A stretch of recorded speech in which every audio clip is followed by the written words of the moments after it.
Fala concurseiro e concurseira, tudo beleza? Bem-vindo ao canal Vocação Pública, um canal para você que já sabe que a sua carreira vai ser no setor público.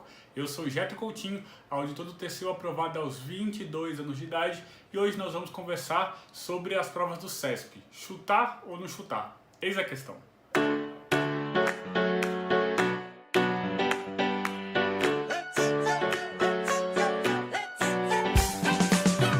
Um tema bastante polêmico quando você vai resolver a prova do CESP é a questão se você deve chutar ou não. Por quê? Porque no CESP, geralmente as questões são assertivas, né? Em que você tem que marcar certo ou errado acerca daquela assertiva. A questão do CESP é que você recebe uma pontuação negativa quando você erra a questão. É o famoso uma errada anula uma certa.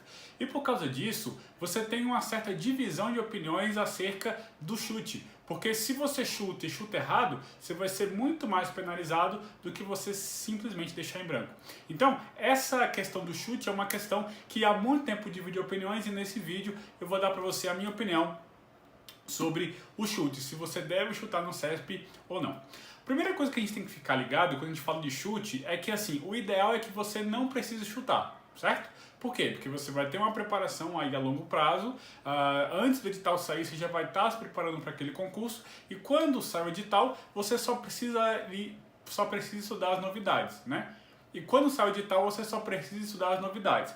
Esse seria um cenário ideal. Por que a gente começa com o cenário ideal, Jeto? Porque nesse cenário ideal de você já estar preparado para a prova e quando o edital sair, você estudar só as novidades do edital, quando você chegar na hora da prova, você já vai ter visto a maior parte das questões. Porque uma preparação adequada vai te dar não só uma base teórica, como você vai ter feito muitas questões anteriores. E quando você chegar na hora da prova, a maior parte da prova você já vai ter tido algum contato, ou com a parte teórica, ou por meio de questões.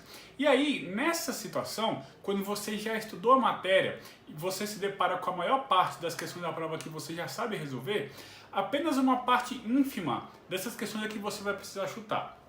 E aqui tem uma coisa interessante.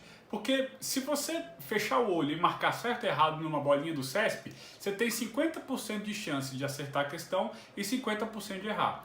O negócio é que quando você estudou aquela matéria, mesmo que você não lembre exatamente do detalhe que a questão está pedindo, quando você já estudou aquela matéria, aquilo já passou pela sua cabeça, você fez um processo de revisão bem feito, quando você lembra daquilo que você estudou, nem que você não lembre 100%, mas você tem uma vaga lembrança daquilo, essa estatística já não é mais 50-50, ela já é muito mais favorável para você do que desfavorável. Ou seja, quando você estuda a matéria, quando você se dedica para a matéria, e você já viu aquela situação antes, né, já esteve naquela situação antes, já teve algum contato com um assunto que está sendo cobrado, você já não é mais 50-50, você já deslocou essa estatística a seu favor.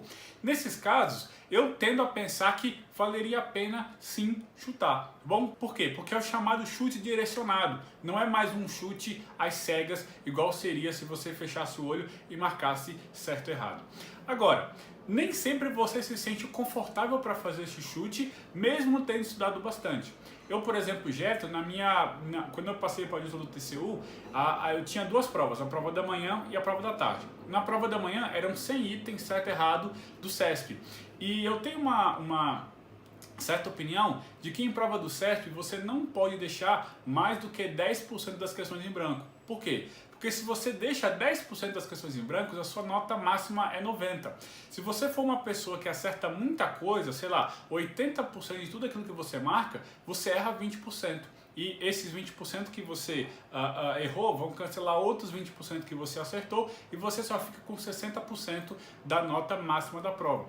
Agora, quando você deixa 10% das questões em branco, esse 60% não vai ser em cima dos 100% da prova, vai ser em cima dos 90% que você deixou em branco. Ou seja, quanto mais você deixa em branco, menor vai ser a sua nota máxima. E na minha visão, se você deixar mais do que 10% das questões em branco, a sua nota máxima vai ser o teto da sua nota máxima vai ser muito mais baixa e talvez você não consiga tirar a nota necessária para ser aprovado.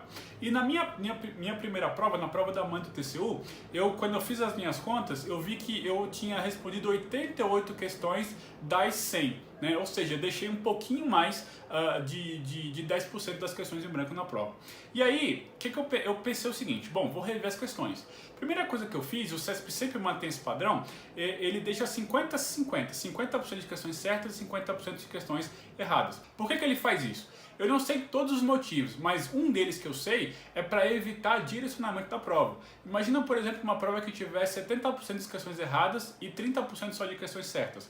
Nessa situação, se essa informação vazasse para um dos candidatos, ele teria a chance do quê? De marcar errado mais do que certo. Nessa prova ele teria o quê? Sido favorecido.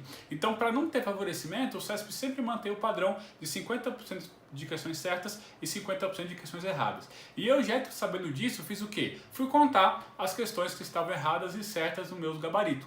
Eu tinha estudado muito para a prova, estava muito bem preparado e eu contei que as questões certas tinham 12 números a menos do que as questões erradas. Ou seja, aquelas 12 que eu tinha deixado em branco, eu poderia marcar todas as 12 certo. Por quê? Porque aí eu ficaria com o mesmo número de questões certas e o mesmo número de questões erradas, 50-50 para cada um dos lados. E eu já tive coragem de fazer isso? Não tive coragem de fazer isso.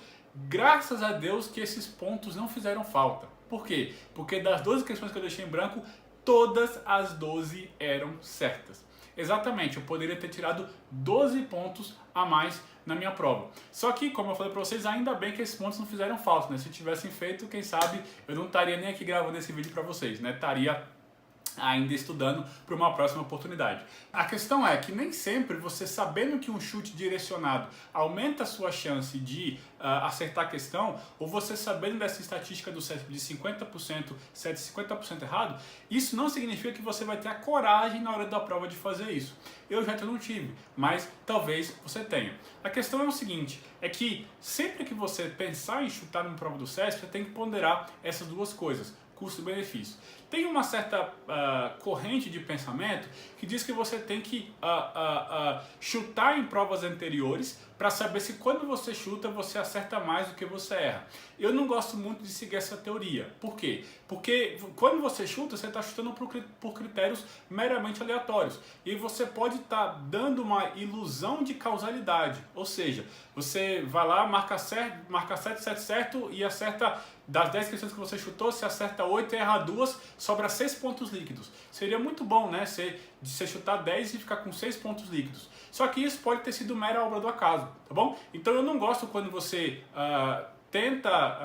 quando você chuta em provas anteriores e diz que você é um bom chutador ou não. Não gosto muito disso. A não ser que esse chute seja um chute o quê? Direcionado, baseado em algum estudo ou alguma noção que você tem da matéria, algum paralelismo que você fez entre duas matérias de direito, por exemplo. Então, nesse caso, você pode sim ter uma tendência a chutar e acertar mais questões. Agora, uma coisa é saber disso, outra coisa é ter coragem para chutar na hora da prova, tá bom? No geral, gente, a prova do CESP é feita para que o chute seja uma soma zero, ou seja, que o número de questões que você acerta chutando seja o mesmo número de questões que você erra chutando, de forma que não haja favorecimento para um candidato que faça isso de forma aleatória. Mas se você estudar e estiver bem preparado, pode ser que essa estatística seja favorável ao seu favor e pode ser que você ganhe aí uns pontinhos a mais na sua aprovação. Então, se você gostou desse vídeo, deixa um comentário aqui, comenta comigo as provas que você chutou e deu certo, as provas que você chutou e não deu certo, comenta aqui como foi a sua experiência e o que você acha, se você acha que você tem que chutar numa prova do CESP ou se é melhor marcar só o que você sabe, marcar só na segurança, tá bom? Se você gostou desse vídeo, se inscreve aqui no canal, ativa o sininho para receber as notificações e se quiser me seguir no Instagram, é só procurar por Getro Coutinho, também @GetroCM, vai ser um prazer ter você lá, porque lá no Instagram eu compartilho também coisas da minha vida pessoal, tá certo? Um grande abraço e até a próxima.